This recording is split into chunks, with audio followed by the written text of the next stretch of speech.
Segala pujiannya bagi Tuhan, kita boleh ada di tempat ini.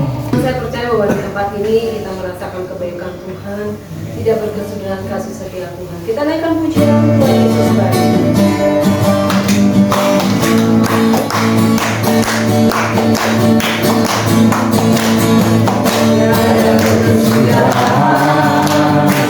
Kasih setiamu Tuhan, selalu rahmat-Mu bagiku.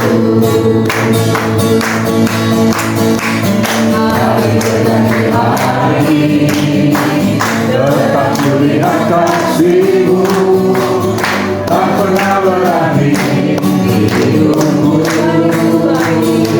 Tuhan Yesus baik, sungguh amat baik, untuk selama-lamanya. Tuhan Yesus baik,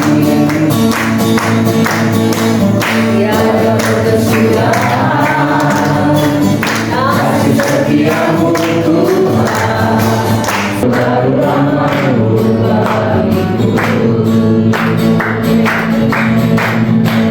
Hari demi hari tetap kulihat kasih-Mu, tak pernah berakhir hidupku. Tuhan Yesus baik, sungguh amat baik, untuk selama-lamanya.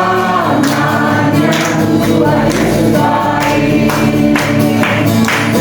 Yesus baik, Tuhan Yesus baik, untuk selama-lamanya. Tuhan Yesus baik. Selamat malam semua. Puji Tuhan. Tuhan tetap baik. Amin. Walaupun dunia sedang tidak baik ya saat ini. Itu kabar sangat menakutkan. Ini goncangan akan semakin terasa sampai di garis bawah.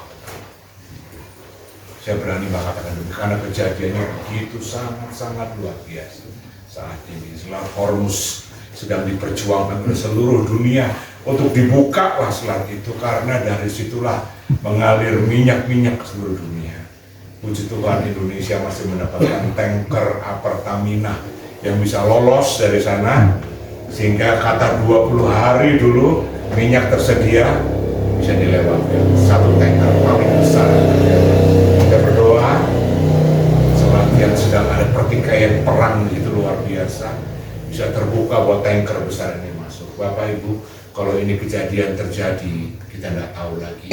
Tapi kita bersyukur ya di kelompok kecil ini, kita punya Tuhan Yesus.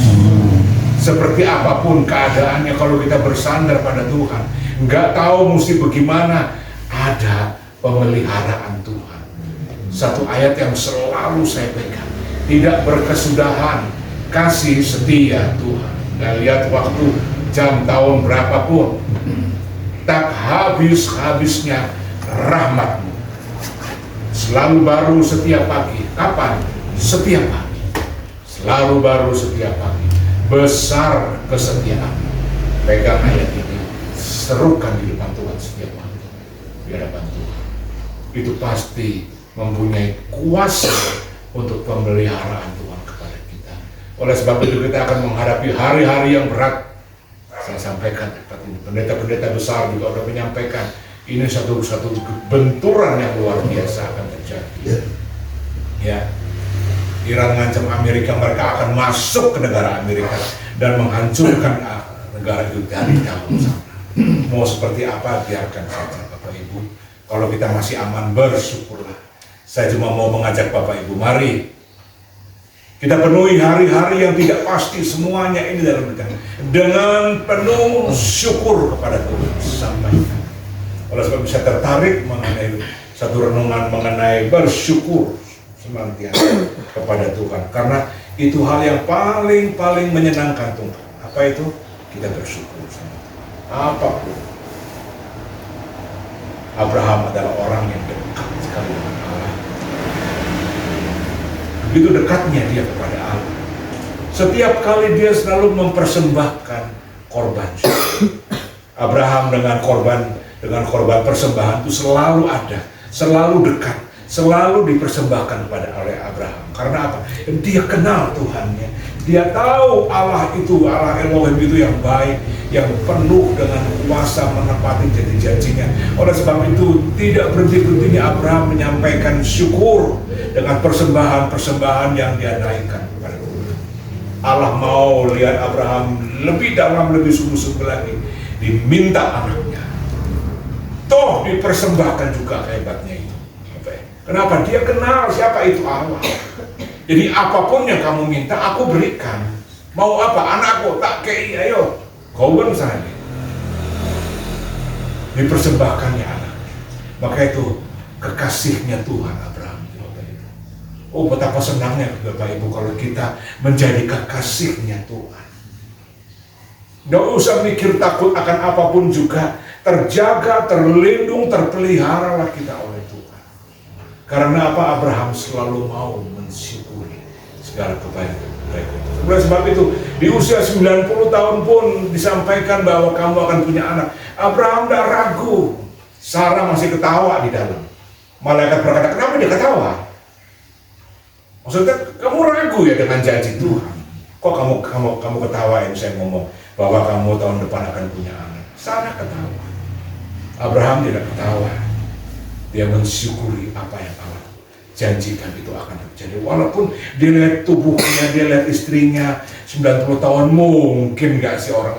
Kalau menurut ilmu pengetahuan untuk kedokteran ya gak mungkin. Tapi karena Allah yang menjanjikan itu setia, gak mungkin jadi gagal janji itu. Menurut medis kedokteran, gak mungkin lah, udahlah. Gak mungkin semuanya terjadi. Apa yang jadi? Lahirlah anak dari pada Sarah ini. Bapak Ibu kekasih Tuhan, penuhi hari-hari kita dengan syukur. Penting sekali itu. Sebagai orang percaya kita memiliki satu sikap yang pasti, yang bisa dianggap orang lain sikap yang di luar pikiran yang wajar. Karena sebagai orang percaya atau beriman kita bisa bersikap sebagai orang yang sudah menerima walaupun menerima. Amin Bapak Ibu. Yesus mengatakan kalau kamu berdoa, percayalah kamu sudah menerima walaupun belum menerima. Ini bicara tentang percaya kita kepada Tuhan. Ini adalah sikap dari out of the box. Ini di luar kebiasaan, ini di luar ketentuan yang terjadi. Kita mempercayai Tuhan di luar daripada nalar pikiran manusia. 1 Tesalonika 5 ayat 18 menuliskan, mengucap syukurlah dalam segala hal. Dan lihat situasi baik kah? Tidak lagi banyak berkat. Oh Tuhan kita menangis, engkau sungguh baik. Pada saat doa nggak didengar, masih adakah doa mengatakan bahwa engkau sungguh baik, engkau sangat baik, aku percaya kepadamu, Bapakku yang baik, ya Allahku yang baik. Masih ada kata-kata itu bisa keluar dari hati kita dan mulut kita. Itulah yang dikehendaki Allah di dalam Kristus Yesus bagi kami. Bersyukur adalah satu sikap yang berkenan kepada Allah. Bersyukur adalah sikap yang sangat diperkenan oleh Allah. Daripada meminta, bersyukur jauh lebih baik. Kita perlu ini, tapi kita utamakan pertama kali itu bersyukur pada Allah. Itu lebih berkenan dan lebih menyenangkan. Bersyukur itu bukti tanda kita mempercayai Tuhan 100%. Tidak ada keraguan di dalam bersyukur itu. Karena apa? Begitu percaya. Walaupun belum melihat apapun juga dari Tuhan, kita percaya bahwa Tuhan itu baik. Tuhan tidak pernah berubah dulu, sekarang, dan selama-lamanya. Walaupun yang kita pikirkan di depan mata kita ini persoalan yang cukup rumit. Dengan Tuhan tidak ada perkara yang rumit. Tidak ada perkara yang sulit bagi Tuhan untuk Dia mau melakukannya di depan kita semuanya. Oleh sebab itu Tuhan sangat berkenan akan ucapan syukur. Kita bersyukur kepada Allah kita, bersyukur karena Tuhan itu baik. 1 Tawarik 16 ayat 34. Kita tidak bisa bersyukur kalau sudah mati. Orang sudah mati nggak akan bisa bersyukur. Orang sudah mati. Karena di lembah kekelaman kematian itu nggak ada syukur lagi yang bisa dinaikkan ya. Mazmur 6 ayat 6, karena Allah itu adil, kita bersyukur Allah itu adil. Sepertinya kita diperlakukan tidak adil. Ingat, Allah yang megang kendali, Allah yang melakukan semuanya menurut kehendaknya. Karena Allah itu adil. Mazmur 7 ayat 18. Bersyukur karena Allah sudah menjawab doa-doa kita. Mazmur 118 ayat 21. Allah sudah menjawab doa-doa kita. Apa yang kita doakan, kita wajib menaikkan terima kasih. Engkau dengar doaku, terima kasih engkau jawab. Udah dijawab? Belum. Orang dunia bisa bilang begitu. Tapi buat kita itu bukan hal yang adalah tindakan iman. Kita percaya kepada Allah, kita bersyukur pada Tuhan memberikan kekuatan kepada kita. Untuk kita mulai bersyukur kepada Allah memberikan kekuatan kepada kita. Satu kali Yesus mesti memberi makan 5.000 orang. Dia membeli pelajaran. Itu laki-laki, belum perempuan, belum anak-anak. Ya. Semua saudara sudah tahu cerita ini ya. Dan mereka udah semakin malam. Yesus mengatakan kasihan mereka udah menghidupi kita 3 hari. Ya udah suruh pulangnya Tuhan. Oh enggak. Mereka bisa semaput tengah jalan karena kecapean, karena kelaparan. Murid-murid bilang, Tuhan, uang 200 dinar itu belum tentu cukup walaupun sedikit-sedikit Tuhan. Enggak. Kamu harus kasih mereka makan. Wah, kaget murid-murid. Si mangan opo iki nak? Buat manganku dewe gak iso. Bukan bilang beban ini adalah beban kamu. Kamu harus. Yesus katakan itu, Yesus tahu dia mesti buat apa, Yesus tahu sekali ya. Yesus bilang suruh duduk aja semua mereka. Mereka semua disuruh duduk dengan baik. Dan di dalam ayat 11 dan 12 kita bisa baca dari Yohanes 6 8, 9, 11, 12. Seorang murid-muridnya yaitu Andreas, saudara Simon Petrus berkata kepada Yesus, di sini ada seorang anak yang mempunyai 5 roti jelai dan 2 ikan. Tetapi apakah artinya itu untuk orang sebanyak ini? Lalu Yesus mengambil roti itu, mengucap syukur, dan membagi-bagikannya kepada mereka dan yang duduk di situ. Demikian juga dibuatnya dengan ikan-ikan itu sebanyak yang mereka kehendaki. Dan setelah mereka kenyang, ia berkata kepada murid-muridnya, kumpulkanlah potongan-potongan yang lebih supaya tidak ada yang terbuang. Kita lihat di sini, Tuhan berjalan dengan segala kehendaknya. Menurut manusia nggak mungkin bisa cukup, nggak mungkin bisa ada. 200 dinar itu gaji 200 hari orang bekerja. Kalau sekarang orang bekerja mungkin untuk ongkos kerja sehari 150.000 ya. Kalau dikali 200 itu udah 30 juta. Untuk makan tok 5.000 orang laki-laki tok, belum ibu-ibu. Kalau orang satu makan di restoran Padang itu ya, Padang nasi, ayam gulai dengan kulupan itu 15.000 sekarang kira-kira makannya. Saya tahu karena Lisa selalu suka beli gitu untuk rapat-rapat dari BKSG 15.000, 75 juta, mana cukup? Nggak cukup sama sekali. Tapi dengan Yesus 5 roti 2 ikan, 15.000 orang diperkirakan saat itu ada di situ. Kita nggak bisa bayangkan bagaimana banyak orang saat itu. Semua makan kenyang, kata mereka. Alkitab yang bilang. Berarti benar-benar semuanya kenyang. Saya percaya semua orang nggak menerima satu roti potong, satu ikan mungkin kecil, nggak kenyang. Jadi roti dengan ikan mereka makan kenyang. Mereka semuanya. Nggak ada yang kurang makan, malah berlebihan. Layanannya dimulai oleh Yesus dengan bersyukur kepada Bapa di surga. Waktu dia akan mecah-mecahkan semua itu, Yesus bersyukur, berdoa. Aku bersyukur kepadamu. Yesus mensyukuri apa yang sudah ada pada. Mari kita bersyukur untuk bukan yang belum ada, yang udah ada. Sekarang apa ada pada kita? Apa yang ada di rumah? Apa yang ada di dalam tabungan kita? Apa yang ada yang kita miliki? Mari syukuri. Ada anak-anak, oh luar biasa. Anak-anak sehat dan baik. Ada cucu, syukuri. Bangun pagi masih lihat suami, syukuri. Masih kelihatan istri, syukuri. Dulu langsung, sekarang langsung, oh nggak mesin kamu lihat sekarang ya. Syukuri semua. Ya. Karena Itu semua berkat Tuhan. Coba lirik ke istrinya, ke suaminya. Oh, itu berkat Tuhan. Itu berkat Tuhan, Bapak Ibu. Berkat yang Tuhan berikan atas hidup kita. Syukuri semuanya itu, Bapak Ibu. Karena apa? Itu anugerah dari Tuhan. Anugerah dan kemurahan dari Tuhan. Coba Ibu Christine coba lihat sampingnya, disyukuri itu. Besar, ganteng ya. Disyukuri, sehat dan baik adanya semuanya. Itu bukan beban buat kita, tapi berkat yang Tuhan berikan kepada kita. Oleh sebab itu dari syukur itu lahir berkat-berkat yang luar biasa, sehingga memberkati banyak orang. Sehingga orang-orang itu merasa puas dari semua yang sudah bisa kita perbuat kepada Tuhan. Kalau kita mau berbuat sesuatu yang indah buat Tuhan, jangan ditunggu-tunggu, berikan saja buat Tuhan.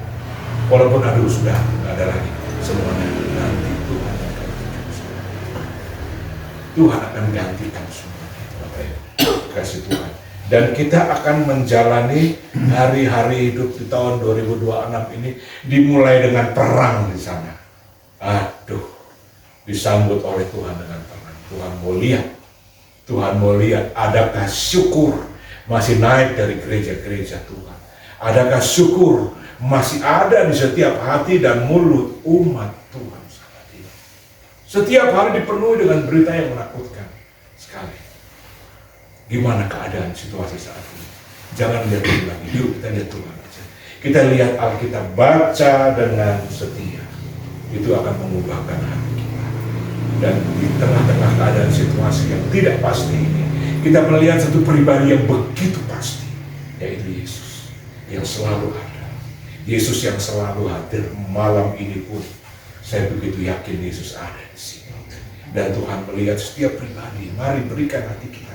Berikan syukur kita kepada Tuhan. Dia tahu, dia mengerti, dan dia mau melakukan. Saya lupa catat sekali ayat tadi, saya ingat ayat itu. Bahwa Allah itu baik dan mau melakukan.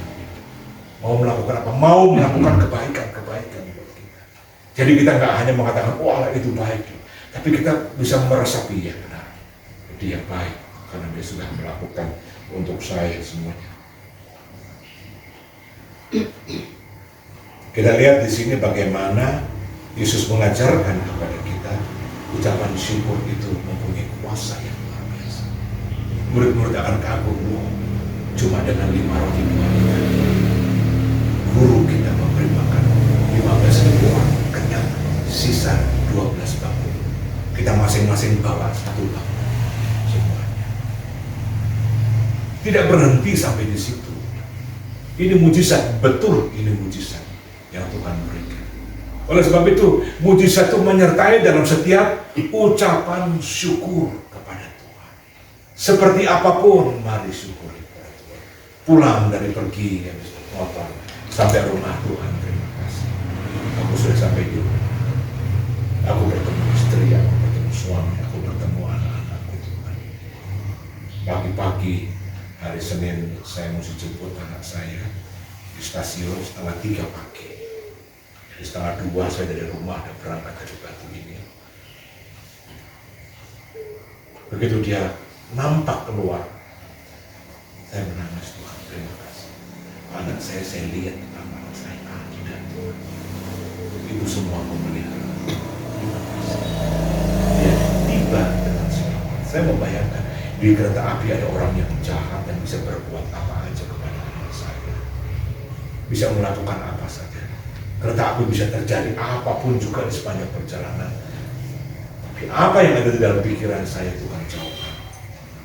Dan saya melihat anak saya. Tuhan terima kasih dia tiba. Hal kecil apapun, mari kita mau belajar bersyukur. Ada order, tidak ada order, mari syukuri Tuhan. Mesin jahit ini udah lama nggak ada berjalan. Sebentar lagi sibuk Tuhan, ya nggak sih? Amin. Sebentar lagi akan jalan terus mesin ini Tuhan. Saya jahit terus. Dan ya, kalau kita tahu bersyukur, kita mempercayai Allah sebagai Tuhan kita. Kita mempercayai Allah dengan segala anugerah kemampuannya yang tidak terbatas itu akan jadi di dalam kehidupan kita. Satu saat Yesus diberi kabar kalau waktu keluarga ada saudaranya yang meninggal. Maria, Marta, dan Lazarus meninggal. Yesus sengaja nggak mau datang, tunggu dulu 3 hari dulu baru Yesus. Yesus punya rencana, Yesus tahu apa yang dia harus perbuat. Sampai di sana, saudara-saudaranya nggak ada yang bersyukur sama Tuhan. Oh Tuhan, kalau Engkau datang lebih cepat Tuhan, dia pasti masih hidup Tuhan. Oh Tuhan, kenapa nggak datang ini Tuhan, supaya mereka tahu Yesus punya kuasa untuk menyembuhkan. Tapi mereka nggak kepikiran Yesus punya kuasa untuk membangkitkan. Maka itu mereka ngomel-ngomel, nggak bersyukur sama Tuhan. Yesus mengatakan di ayat itu, kalau engkau percaya, engkau akan melihat kemuliaan aku. Percaya, engkau akan melihat kemuliaan. Berarti pertolongan dan kuat kuasa Allah yang besar. Engkau lihat dan engkau alami. Oh hebat sekali. Ayat itu saya tangkap benar. Landasan segala apa yang kita perlukan, percaya kita akan lihat pertolongan Allah. Yohanes 11 ayat 40-41. Jawab Yesus, bukankah sudah kukatakan kepadamu, jikalau engkau percaya, engkau akan melihat kemuliaan Allah. Maka mereka mengangkat batu itu, lalu Yesus menengadah ke atas dan berkata, Bapa, aku mengucap syukur kepadamu karena engkau telah mendengarkan. Pernah kita berdoa seperti ini? Mari kita berdoa. Bapa, aku bersyukur kepadamu karena engkau telah mendengarkan aku. Amin. Mari kita berdoa seperti ini supaya kita mengimani bahwa pertolonganmu itu ada. Aku tahu bahwa engkau selalu mendengarkan aku. Tetapi oleh karena orang banyak yang berdiri di sini mengelilingi aku mengatakannya supaya mereka percaya bahwa engkaulah yang telah mengutus aku. Sesudah Yesus mengucap syukur, Yesus mengatakan, Lazarus, marilah keluar. Lazarus bangkit dan keluar dari kubur. Kita membaca ada kuasa yang besar dari ucapan syukur. Yesus mengawali semua pekerjaan yang kuasa itu dengan ucapan syukur. Aku bersyukur engkau selalu mendengarkan aku. Iman yang luar biasa. Kita mau belajar. Kalau kita berdoa, aku mengucap syukur, engkau mendengar selalu akan doa-doaku. Engkau memberi jawab atas setiap doa-doa. Aku bersyukur, engkau setia. Engkau maha kuasa, tapi engkau setia. Belajar selalu mengucapkan syukur.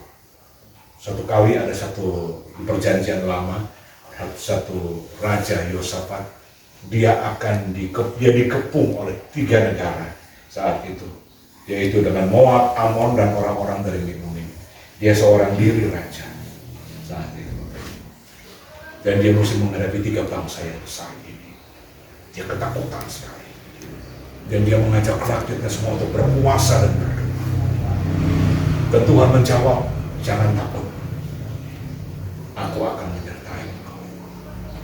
Dan Tuhan mengatakan, besok maju dan berperang. Dan dia melihat kemampuan dia.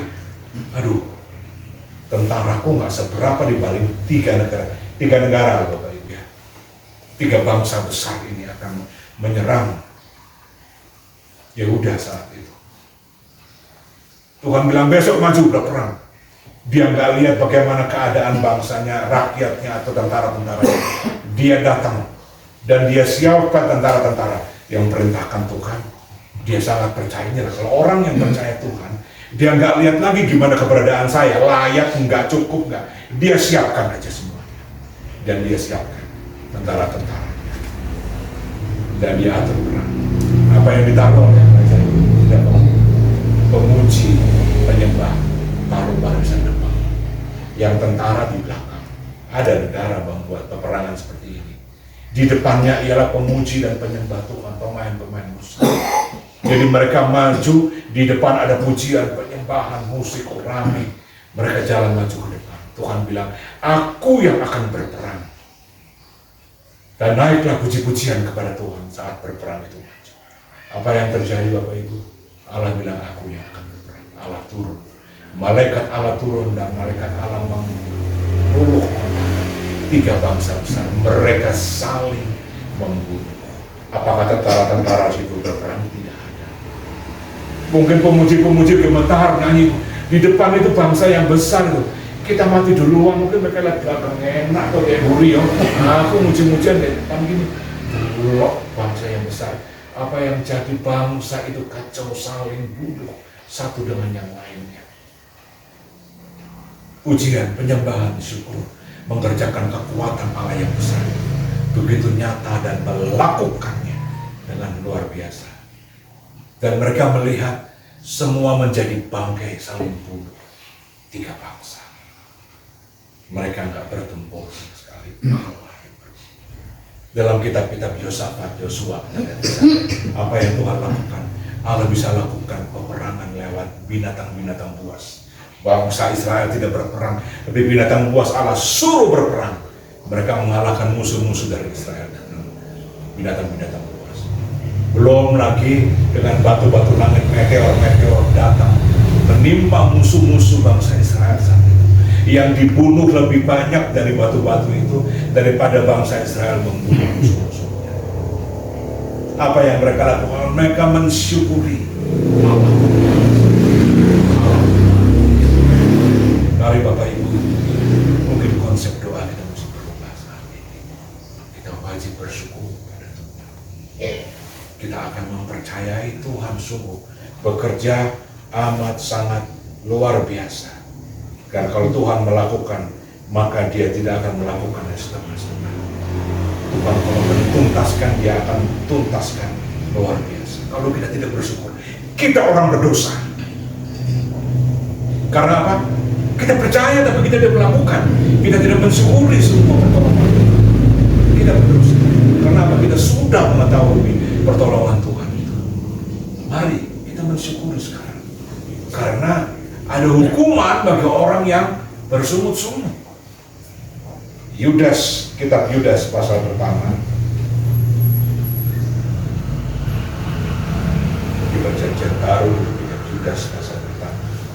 Ayat 14 sampai 16. Yudas pasal yang pertama. Cuma 1 pasal kitab itu. Yudas 14.